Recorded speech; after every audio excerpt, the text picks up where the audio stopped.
Hello, Internet. Welcome back to another video. Hello, my fellow grandsons and granddaughters out there.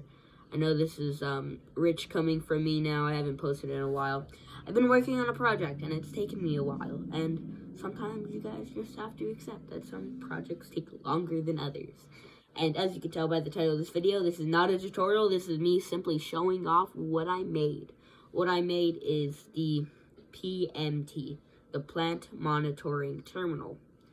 And what it is pretty much you creating a controlled environment and using Arduino and tech PCBs and such, DHT11 sensors, captive soil sensors, and pretty much completely monitoring the ecosystem of your plants.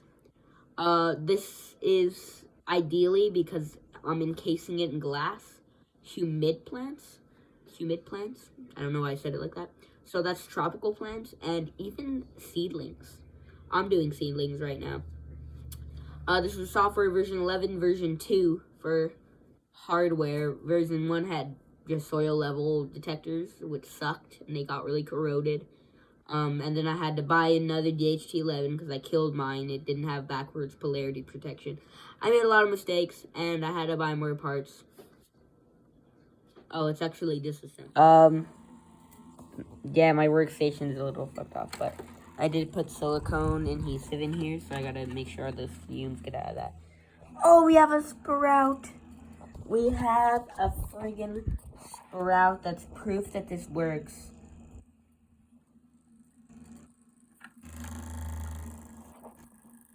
Jesus, I'm a mess.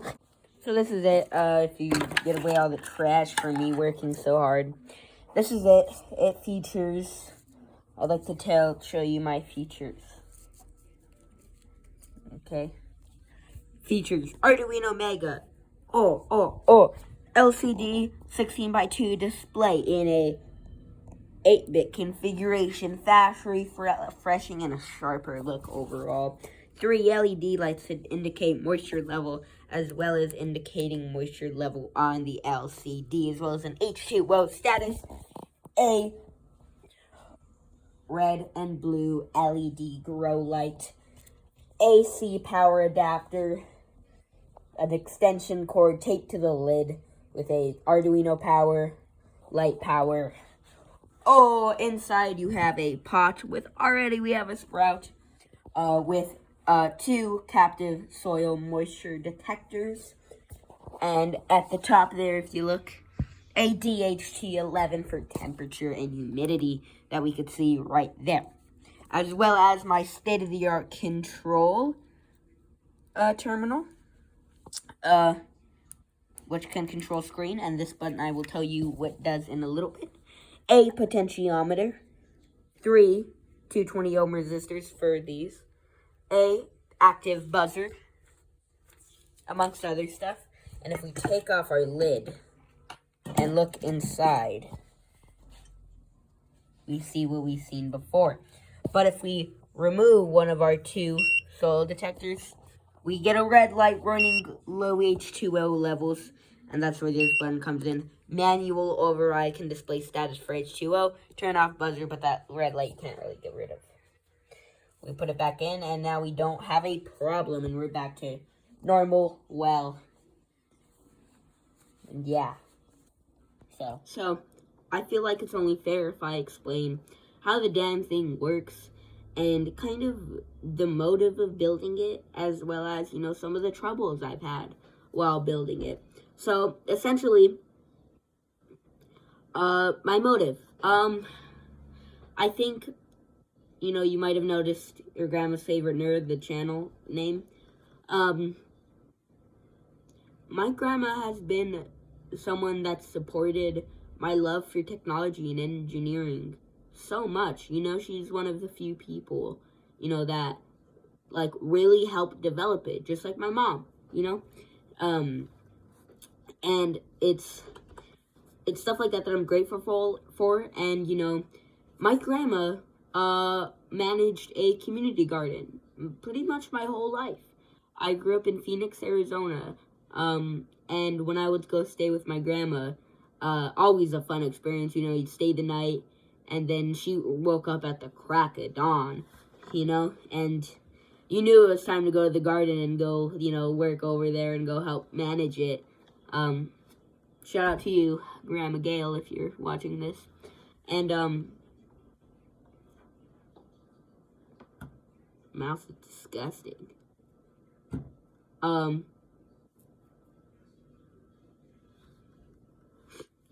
Lost my train of thought there, sorry. Shout out to you. And, you know, she wouldn't really wake you up most of the time. Maybe she'd be like, Richard!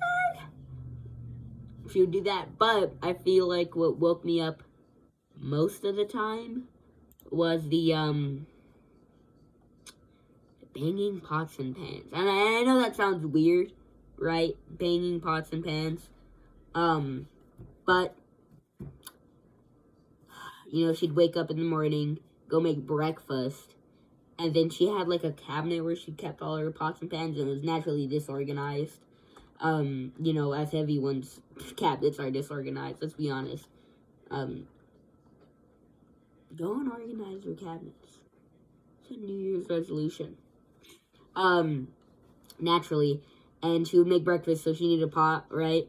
So she'd, like, go under and grab a pot, and it would just hit all the other pots and pans and make so many banging noises. And it was every morning. She would just, like, bang pots and pans. And that's what woke you up and knew, okay, after breakfast, you go to the garden. Alright? So, I think what the PMT does, the Plant Monitoring Terminal, if I haven't mentioned that, is it creates an interface between biological matter and biological systems, like the ecosystem, and hardware, so like your PCBs, your microcontrollers, and such. It creates an interface, right, which is amazing, because now you have control over a plant with technology. You've made them work together, and that's called an interface, when you make something work together. And, you know, that does exactly that. That creates an interface between them, where you can manage it. And that's version 2, and code 11. So, code 11. Thank you to Claude. Thank you, Anthropic, for Claude. Claude is fantastic for doing some amount of vibe coding. Again, PMT terminal. What am I talking about? I lost my train of thought. Oh, so growing up, I was surrounded by plants. It's always been plants, because I was always around my grandma. So it's always been plants. And, you know, me wanting to be an engineer and a scientist. I'd start off as scientist and engineer, and then, yeah, you know. I had natural test subjects, and that were these plants. So I would try different chemicals, you know, different growth stuff. I really got into hydroponics, and that's still one of my biggest hobbies, is hydroponics. You know, which is a way of growing plants that also creates an interface between technology and, because, let's be honest, it's hard to create an interface in terms of moisture with those stupid captive soil sensors. They give me so much pain, but they work, damn it. So, just having hydroponics makes it a little bit easier to create that interface I was talking about. It's definitely possible, though, without it. But again, you know, I would try many things with plants, and I feel like it's really...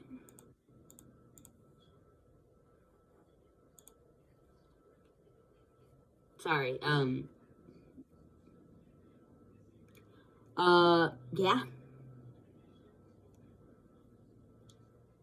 It is, like I said, like, you know, just me growing up with them and being kind of the plant guy. I mean, I love plants. That's, you know, gardening and hydroponics are some of my biggest hobbies. So now connecting one of my other beloved hobbies, which is engineering, and creating that interface has been great. So that's my motive behind it, and I think in terms of problems that I run into, I mentioned the stupid captive soil sensors. They suck. But the level detector ones, the little red ones, those corrode really fast, and they'll work really good for maybe 2 days, and then they'll just get corroded. And I think that's a lot of it is me licking it. Sounds weird, but you know how they have like little electrodes and you lick them to see if it's turned on because it'll like buzz you. Buzz you. It'll shock you, not. I don't know what that means. But it'll like give you a shock to see if it turned on. Maybe that's minerals in my tongue made it corrode. I don't know what happened, but it corroded really bad, and I've seen a lot of people online have trouble with them. So the captive soil level detection sensors are a game changer. They're really hard to use though. They give you raw value. So you might have noticed I have 2 in there. I have 2 of those little PCBs in there. And I bought 2 with the intent of only using 1. But I wound up using 2 because it was so unreliable, and if you moved it a little bit, it'd give you another 20 extra %. So it's not very accurate, and it's not very consistent. There you go. There's the word consistent. And so I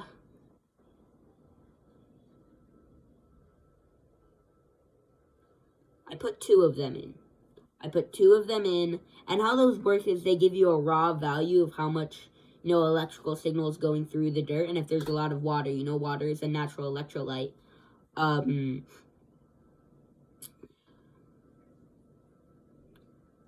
Yeah, water is a natural electrolyte. So it'll tell you something called a raw value. And, sorry if you see my stuff lighting up. I did a Windows restart. On my Windows drive, I don't always use Windows, I use Linux Ubuntu. Love Linux Ubuntu. But I do use Windows because it supports a little bit more games. Anyway, off topic. Yeah, so what I did is I combined both raw values of the captive water sensor, detector sensor things, and then I divided it by 2. So pretty much got information from what looked like 1 sensor, but that 1 sensor, which was really just 2 sensors, which is the values added up divided by 2, gave me a really accurate one. Sounds really accurate, like if you, yeah, it's really accurate. So any difference that may be between them, which really isn't that big, gets cut in half and infinitely reduced. And so it's really not as, like, bad. But it works. It'll detect if your thing is really dry. And in nature, naturally, the rain isn't very consistent, Especially if you're planting. So because of that dome, in terms of plants, you're going to have a really humid environment. So I would either only do seedlings in it or do tropical plants. But with that being said, I think, being inquiry about, creating interface between everything you love, whether that's automating, what's others to automate than plants? Light switches. There you go. Light switches. Instead of just, or even not buying home appliances,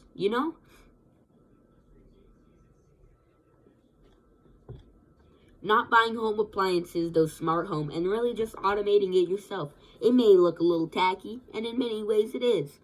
But it's fine, And I think that's the truth, is, creating your own things. There's things I could buy online that would automate my plant, right? But did I want to do that?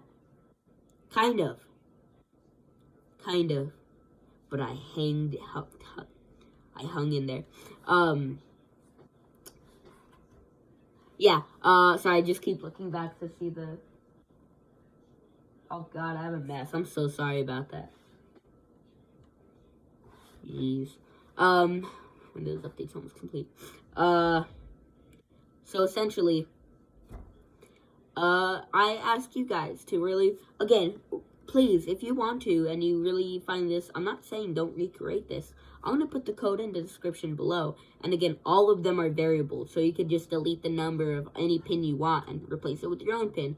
That code's all there. And it's ready for you to use it. And even go on a scavenger hunt for, sensors and things like that. And it's such an amazing thing, Again, I'm putting the code in the description so you guys can go on a search. I'm not going to tell you exactly how to build it, because again, I want you guys to try something, to like do something on your own instead of watching a video and letting me walk through it. And if you really don't have that much experience, then you shouldn't be doing it in the first place, because you might wind up disappointed when it doesn't work.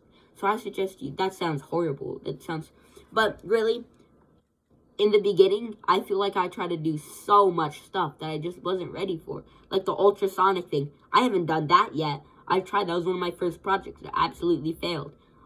It did not work at all. So, please, feel confident in doing it. And go find these sensors. Find the DHT11. Find the captive soil moisture thing. Find a pickle jar. Find a light. Find an extension cord. And find an Arduino and find wires, and you will be good to go and starting up your experience with Arduino microcontrollers and automating things that wouldn't be automated before. Okay, so much yapping and not enough stuff. Okay, that's 78. I'm not very happy with that. How do I water you? I don't have a...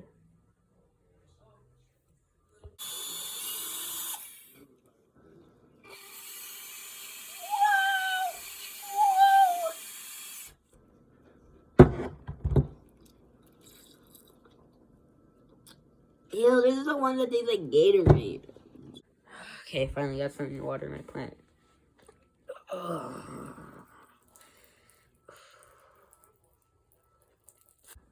It's better. I hope you enjoyed this video, and I hope you forgive me for not posting. Again, I had to order sensors. So I hope you enjoyed this video, and you stay tuned in for the next one. And again, I'm low on, video ideas. And I need your help to help me. I need your help to help me, get ideas and create new things.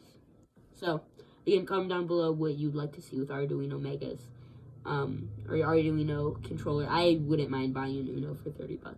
What you would like to know, would you like to see on this channel in terms of Arduino projects or not Arduino projects. I also do Wi-Fi stuff and smartphone stuff and stuff like that. So, thank you. Oh, bow. I never cleaned it up. Mom, I fell. Are you okay? No. So I hope you enjoyed this video, and I'll see you on the next one. New project completed. But at what cost?